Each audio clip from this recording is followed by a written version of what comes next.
My name is Dr. Shahid. I'm a general pediatrician and medical educator. And in this video series, we've been talking about preventing burnout and how to develop resilience for doctors and medical students. The topic of today's discussion is going to be social support, relationships, and mentors. So let's go ahead and get started. So we know that burnout in medical students is a major problem, not only medical students, but in resident physicians and practicing physicians. I just want to focus on some numbers related to medical students. So we know that medical student depression rates have been reported as high as 55%, with an average of 27%. And that depression rates in first-year medical students are at about 30%, compared to only 5% for their age-matched peers. And suicidal ideation in medical students has been reported as high as 24%, with an average of 11%. So clearly, burnout, depression, and suicide ideation is a major problem amongst medical students, and more needs to be done. And these video series are hopefully helping with medical students cope with the stresses of going through medical school.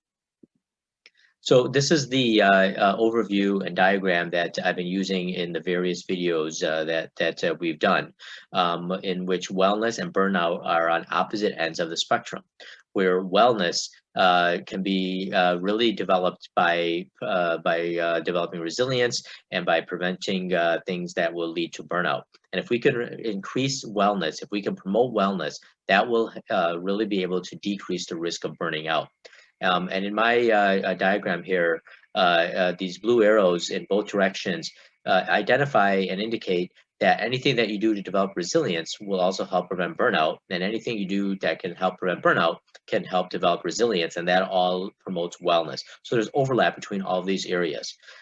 So we've been talking about a lot of different resilience strategies in previous videos, and you can view those, and we've gone into detail in a lot of these different topics. But today we're going to focus on relationships, connecting with others, and social support. And then later on in this video, we're going to be talking about mentoring and developing others. So let's talk about relationships and social support first. So we know that a network of family, friends, supporters can really provide a foundation of resilience.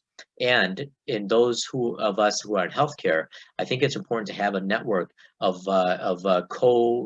physicians or co-residents or co-students that can help in supporting you in whatever phase of your medical education or training or practice that you may be in, to really help build this foundation of resilience. So it's really important to find not only just other family and friends and other supporters, but find people who can relate to your situation. So if you're a medical student, find other students to help provide that support, because they can relate to what you're going through. If you're a resident, find other residents that can help you go through difficult and stressful times during your training. And if you're a practicing physician, find other practicing physicians that can be part of your support network. Because they can really help you more, because they can relate to your situation, and many times they've gone through it, or they can understand your perspective, and that can really help provide a good foundation for resilience. So in times of stress and trauma, few things are more painful or more destructive to a person's mental and physical well-being than isolation. So don't ever go through a stressful situation alone. You should not isolate yourself when something bad happens, or when there's a bad outcome on an exam or a patient or whatever it might be. Don't isolate yourself and try to deal with it on your own. But that's like the worst thing you can do. So when there's times of stress, excuse me, and difficult situations, you need to find some other support mechanism, and don't go through it alone. So it's very important to find positive social support, because we know that's associated with resilience to stress. And positive support, social support has the power to protect us and to strengthen us. So we really need to be able to find this positive social support. Why is that important? Because we know that we are strongly influenced by other people. Studies have shown that each happy friend a person has increases that person's probability of being happy themselves by 9%. And the opposite is true as well. For each unhappy friend that you have, that decreases that person's probability of happiness by 7%. So these are very important numbers. So the friends you have, the people around you, the network, the social network you have has a huge impact on whether you're going to be happy or whether you're going to be unhappy.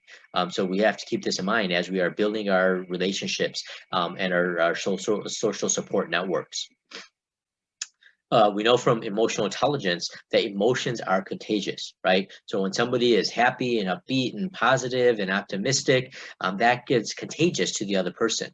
But if somebody is angry and negative and critical and judgmental, that can have a negative effect on the other person. So how you feel can really depend on the feelings of those around you. So again, it's so important to recognize that as you're building relationships and your support network.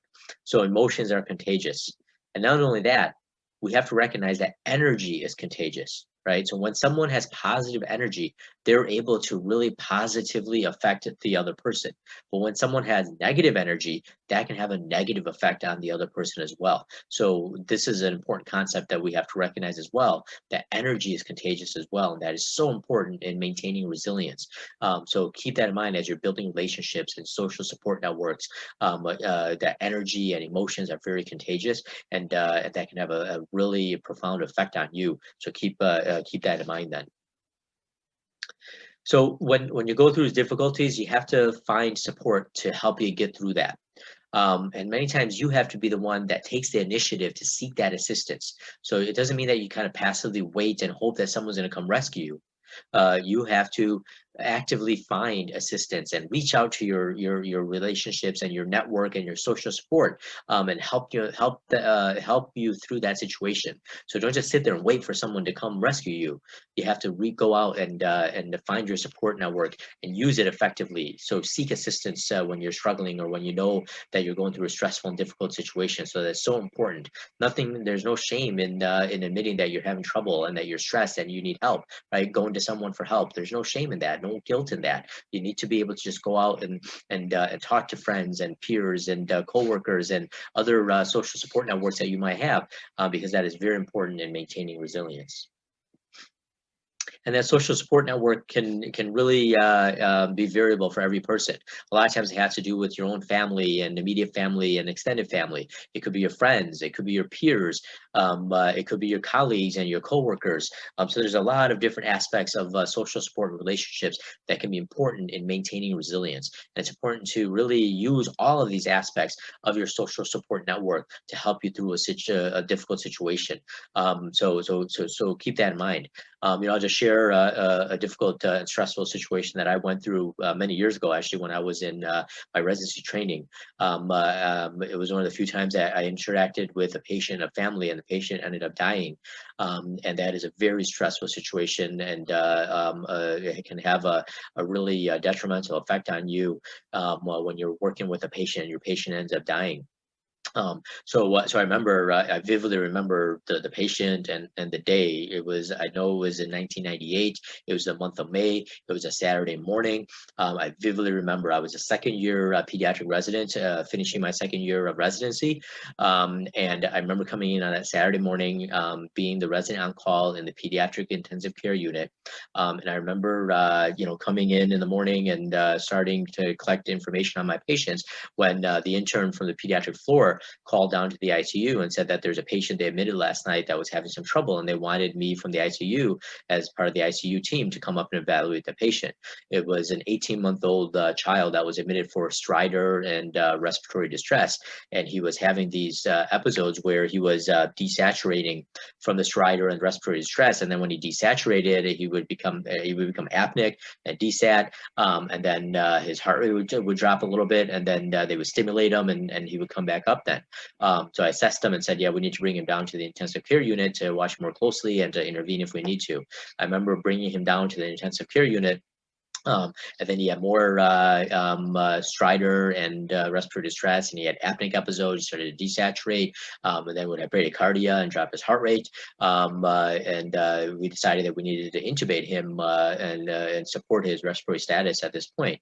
So me and the attending were, intubating him, going through the process of doing that. And as we were intubating him and doing all that, he actually had cardiac arrest, and we weren't able to resuscitate resuscitate him, and he ended up passing away.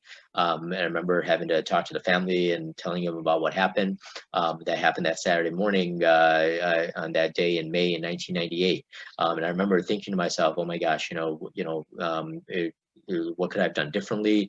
Feeling guilty about it. And it's a very stressful situation when your patient dies and a child dies, and you're thinking about what happened, and you're second guessing yourself, and you're questioning yourself. You're feeling guilty about it. And I remember thinking about all that. And I remember again, it was a Saturday. I was on call. It was a 24-hour shift. And at that point, then we just had to take care of other patients, and there's other things going on. And I remember just working through that, through the rest of the day on Saturday, through Saturday night. And I remember going, Sunday morning, finishing my work, and then leaving the hospital after 24 hours. When this patient had died. And I remember just going out to my car and just sitting in my car, and for like 20 minutes just crying in my car. Because I had not had a moment to like kind of decompress and to kind of absorb what had just happened with that 18-month-old patient that passed away. I remember just sitting in my car for like 20 minutes, finally being able to breathe, finally being able to just decompress, and finally being able to think about what was happening and trying to absorb all that. And I remember just it was so stressful. There's so many emotions going through my mind and the different feelings I was having at that time. And I remember coming back the next day on Monday. And the residents that I was with, the attending that I was with, they were really helping me and supporting me, and talking to me about what happened, and just again supporting me through that stressful situation. And I remember that. And then I also remember the residency program director, calling me into his office that Monday morning, letting me know that he had heard about what happened, and again just kind of talking about it, and encouraging me, and supporting me through what I was going through with that patient, and the patient dying and things. Then I remember the residency program director, he said one thing to me that really provided me a lot of support and encouragement. I remember he said to me, as you know, I have a 5-year-old daughter. And I'm like, yeah, I know you have a 5-year-old daughter. And he said, you know what, if my 5-year-old daughter ever needed to be hospitalized, you are one of the few residents that I would want to take care of my daughter. And when he said that, that really made a big difference in me, right? To know that he trusted me to take care of his daughter, despite the fact that the patient that I just took care of over the weekend had passed away, and everything. And that was just really reassuring. That was really encouraging. That was a really supportive thing to say to me at that point. I mean, it really made a big difference in me being able to kind of move on from that scenario and learn from the scenario, and I needed that support. So again, I think there was a lot of people that supported me at that point. My coworkers, my colleagues, my co-residents, the attending, the program director, my own family. There's a lot of support that helped me get through that stressful situation. So again, use the support networks that you have and the relationships that you have to talk about it and to learn from it and to be able to grow from the experience. So that's very, very important. And I remember that patient very, very vividly. And the emotions that go through with your patient dying. So again, use your support network to help you get through those stressful situations then. So, as part of the support network, there's other options that you have as well, right? So you could be your immediate network, your immediate social support network, but there's other support groups depending on what's happening and the struggles that you're having. There's other ways to connect now and to network now through social media and Facebook and Twitter and Skype and Zoom and FaceTime, especially during this pandemic. There's lots of different ways to interact with people and get social support with other people, because it might not be face to face, but you can still reach out to other people. And then always, recognize that there are other professionals that can help you and support you. You don't have to go through it alone. Use the networks that you have and the relationships that you have, but sometimes that's not enough. Sometimes you need more. Sometimes you need professional help. And again, nothing wrong with that. Nothing to be ashamed of. Nothing to be feeling bad about or be stigmatized about, or anything like that. Every school, every hospital has some sort of support program that is available for medical students, for residents, for physicians. So take advantage of that. Use that support program in your institution. And again, nothing wrong with that. So you have to use all the support that you need to get you through stressful situations. Again, being a medical student, being a resident, being a physician, there's so much stress. There's so much risk of burnout. There's so much risk of depression. There's so many things that are happening. And again, add to your resilience by using your social networks and even professional help as needed to help you get you through those difficult situations. And also, it's important to broaden and strengthen your relationships, right? So make sure that you are interacting with everyone in a positive way, right? Make sure you're interacting with your co-students and your co-residents and your physician, your faculty, your attendings, the nursing staff, everyone that's around you, right? Build and strengthen all those relationships because they will help you through difficult times. And a strategy to help build those strong relationships is related to using emotional intelligence skills and the social skills related to emotional intelligence, right? So make sure you strengthen your relationships that you have with other people. Make sure that when you interact with people, you're always smiling and you're saying good morning and you're in a good mood and you're positive and optimistic, because that will help build strong relationships with other people, right? Make sure you say please and thank you and appreciate others that are around you, that are a part of your team, right? Give praise and credit to those, because again, that will build strong relationships with other people.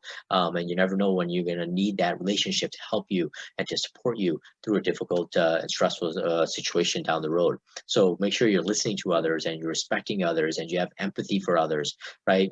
Doing simple acts of kindness and being generous to others, especially those around you and your team, can be very, very effective in building strong relationships. So build relationships, build strong relationships with others, because you never know down the road that relationship might be very important as a form of social support to get you through stressful situations. So I think that's very important to keep in mind. So not only is it important to use your social support network to help enhance your resilience, but it's also important to give social support to others. That can also enhance your resilience. So when the opportunity comes up and someone is looking to you for some sort of support because they are your friend, they are your colleague, they are your coworker, they are your peer, they're a co-student, they're a co-resident, they're a co-physician, right? And you know they're going through a difficult time. They had a patient die on them. They had something difficult happen to them. And they know, and you know that they're looking for support, provide that social support to them. Give them social support, because that will enhance your resilience as well, right? Because that provides meaning to you. You're able to help them, that you're able to help them in their time of need and have a discussion and encourage them, and help them get through that difficult situation. So that can enhance your own resilience. So social support is not just taking social support from others, but it's also giving social support to those in need as well. And that can enhance your resilience as well. So that's an important aspect to remember when it comes to social support and relationships. So not only giving, not only taking it and using them as a resource, but giving them social support as well. And that can enhance resilience as well. This is a great quote. There is no exercise better for the heart than reaching down and lifting people up, right? So support others, help others. When they're down, help them back up, reach out, give them a hand, right? Give them moral support, give them whatever they need to really help them back up on their feet when they are going through a difficult situation. So that can enhance your resilience as well then. Okay, so again, we've been talking about kind of social support and network as part of our overall view of resilience and wellness in an effort to prevent burnout. So now I want to move on to mentoring and growing and developing others, and have a brief discussion about that. So it's so important to find mentors and role models, because good mentors, good role models can foster resilience in you. How is that? Because they inspire you, they motivate you, and they provide support for you, and they foster self-esteem. So it's so important to, in an effort to enhance your own resilience, is to find good mentors and good role models, because they foster resilience in others. And again, I think it's important to find a mentor in every aspect of your life, in your personal life and in your professional life. So not just a mentor in your work life and in your professional life, but find mentors in your personal life as well, because they can really foster resilience in all aspects of your life then. So that is so important. There's a nice quote that the key to being a good mentor is to help people become more of who they already are, and not to make them more like you. Right? So you found a good mentor when they are not trying to make you like them, right? But they recognize who you are and the strengths that you have, and they are making you a better version of yourself, right? Because they are taking who you already are and improving on that and making you a better version of who you already are, right? So they know your strengths and they know your weaknesses, and they're helping you become better in all those ways. They're not looking to make you into little mini me's and then turn you into another version of them, but they're looking to turn you into the best version of you.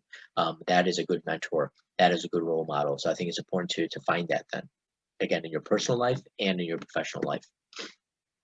So observational learning is learning that takes place not because someone is directly teaching us, right? But it's simply because you are watching someone else doing something, right? That's such an important part of medicine.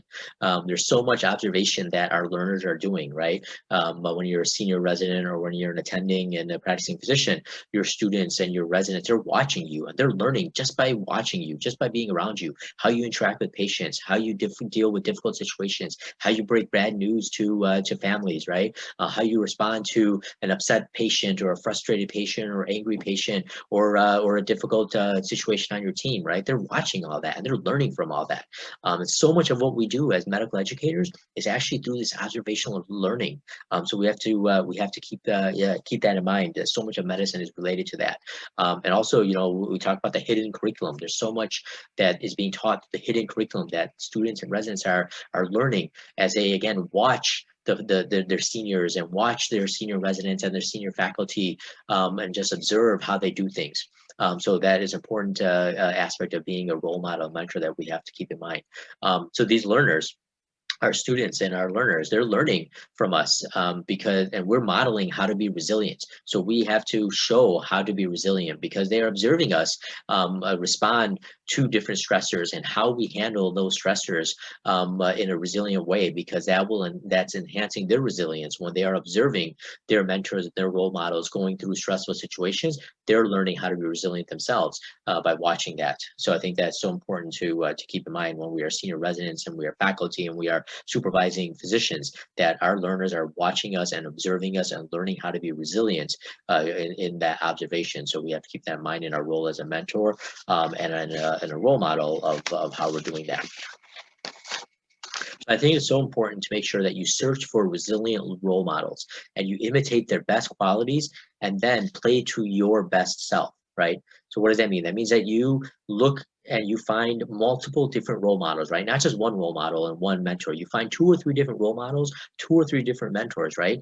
And you see their strengths and their weaknesses, and you take a little bit from each one of them, right? And you imitate their best qualities, and then you become who you're going to be based on, you take a little bit from this role model and mentor, you take a little bit from this role model and this mentor, and then you put it all together and you become who you are going to be, right? So it's important to find a few different role models or mentors and take a little bit from each one to become your best self. So I think that's very important, and make sure that those role models are helping you become resilient, because they are strong role models that can enhance your resilience, because they are helping you learn how to deal with stress, how to recover from a difficult situation, how to learn from that situation, and how to move on from and grow from difficult situations. So to find those type of resilient role models to help you then. And this is what I advise my own students and my own residents and my own learners, is take a couple of role models, find a couple of different mentors and role models, and take the best qualities of each one of those to become your best self. I think that's very important then. This quote reminds us that a mentor empowers a person to see a possible future and believe that it can be obtained, right? So mentors really believe in you and they empower you and they motivate you and they encourage you. So that's the role of a mentor. So find a mentor that does that for you. So again, resilient individuals have role models whose beliefs and attitudes and behaviors inspire them, right? And role models can come in all shapes and sizes, right? They could be your parents, they could be a relative, it could be a teacher, it could be a coach, it could be somebody from your church or your religious organization, it could be a friend, it could be a peer, it could be your kids, right? So it could be so many different types of role models and mentors, and we have to be able to see that, right? And look for that. And again, we know that not all role models are perfect, right? They don't need to be perfect, right? You take the best qualities of each person to become who you're going to be, right? You're never going to find that perfect role model. Everybody's going to have some weaknesses, so you overlook them. You find the positive in everyone, then, right? And role models, again, they could be people that you've never met, right? It could be somebody that you read about, right? It could be somebody that somebody in the past and then in history that you learned about or that you read about. I mean, you've never met that person, right? But that could serve that person can serve as a role model as well, then, right? So there's so many different ways that we can find role models and mentors. But it's important to find those people that who are going to inspire us and motivate us and encourage us and to bring out the best in us, because those are the ones that are resilient role models, and we are going to help enhance our resilience as well, then. So not only is it important to look for role models that you can emulate, but it's also important for each of us to serve as a role model, because that can enhance our resilience. By serving as a role model for others, by serving as a mentor for others, that can enhance our own resilience. So serving as a role model can really provide meaning to your own self, and that can enhance your resilience. And when you serve as a role model, you inspire others, right? And you mentor others, and you develop others, and you grow others, and you encourage others, and you motivate others, and you guide others, and you advise others. So you're doing all these things that can really enhance your resilience, because it can really provide meaning. So not only is it important to find good role models that can enhance your resilience, but to serve as a role model to others and to serve as a mentor to others can enhance your resilience as well, then. And as physicians, we serve in that role whether we realize it or not, right? When you are a resident, you are serving as a role model and a mentor for your medical student. When you are a senior resident, you are serving as a role model and mentor for your junior residents. When you are a faculty member, you are serving as a role model and mentor to all your students and your residents and your learners, right? So we serve in this role, whether we realize it or not. We have to recognize it, and that can enhance our resilience because it can add to our own meaning. This is a nice quote. I want to inspire people. I want someone to look at me and say, because of you, I didn't give up, right? This is who we should be as role models and mentors, right? We should inspire people and encourage them to not give up and to keep working hard and to motivate them, right? And then they look back and they recognize that it is because of you that I didn't give up, and that I moved on and I was successful then, right? So again, serving as a mentor can really enhance your own resilience. So let's say, for example, you volunteer for a mentoring program, right? There's many types of mentoring programs that are available in the community, in school organizations, and wherever, right? So let's say you decide to volunteer as a mentoring program. That can really enhance your resilience. Why? Because you are serving as a role model and a mentor, and when you do that, you are helping someone else build skills. You are helping them grow. You are helping them develop. You are encouraging them, right? You are serving as a teacher and helping them learn new skills. You are embracing optimism because you're believing in your mentee and you're encouraging them and you're nurturing them and you're supporting them, right? You're practicing altruism by serving in that mentoring program because you're giving your time and your talent and your skills. So you're being generous with that. So you're being altruistic.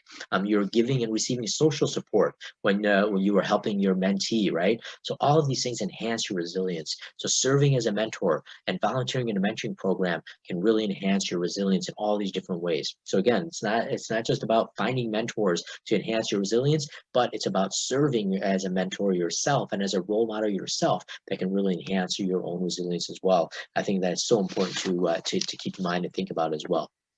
Okay, so to kind of wrap up here, I want you to just take a moment to think about who is your role model? Who is your mentor, right? Think about in your life up to this point in your life, wherever you are in your life. If you're a medical student right now, if you're a resident right now, if you're a practicing physician right now, wherever you are in your life, right? Think about who has been a role model to you in your personal life or your professional life. Who has been a mentor to you in your personal life or professional life? And maybe create a list, right? Maybe create a list of anyone that has taught you along the way, anyone that has helped you grow along the way, anyone that has supported you, anyone that has encouraged you, anyone that has guided you, anyone that has inspired you, anyone that has believed in you or has been there for you, right? Think about that. Maybe create that list, right, in your mind, or maybe write that out, right? Make that list. And there's so many people that have served as role models and mentors for us along the way to help us be successful and get us to the point that we are where we are in our lives at any given moment, right? And then I'll give you a little homework. maybe you can thank that person who contributed to your success and supported you, right? That list that you made, right? Maybe send an email to that person, right? Maybe send a text to that person, write a letter to that person, call up that person, right? Somehow communicate to that person that mentored you. Somehow communicate to that person that was a role model for you, or that taught you, right? And thank them for their commitment to you, right? Thank them for what they did for you at that point in your life, and how they taught you or mentored you or encouraged you or supported you or got you through that difficult time, right? And helped you succeed, right? So make that list, right? And then maybe again try to reach out to them and communicate them and express your gratitude and appreciate them and thank them for what they have done for you to get you to that point in your life. I think that is that is so important to do. And I'll tell you, as we get to the end here, I just kind of wrap up with a little story. Last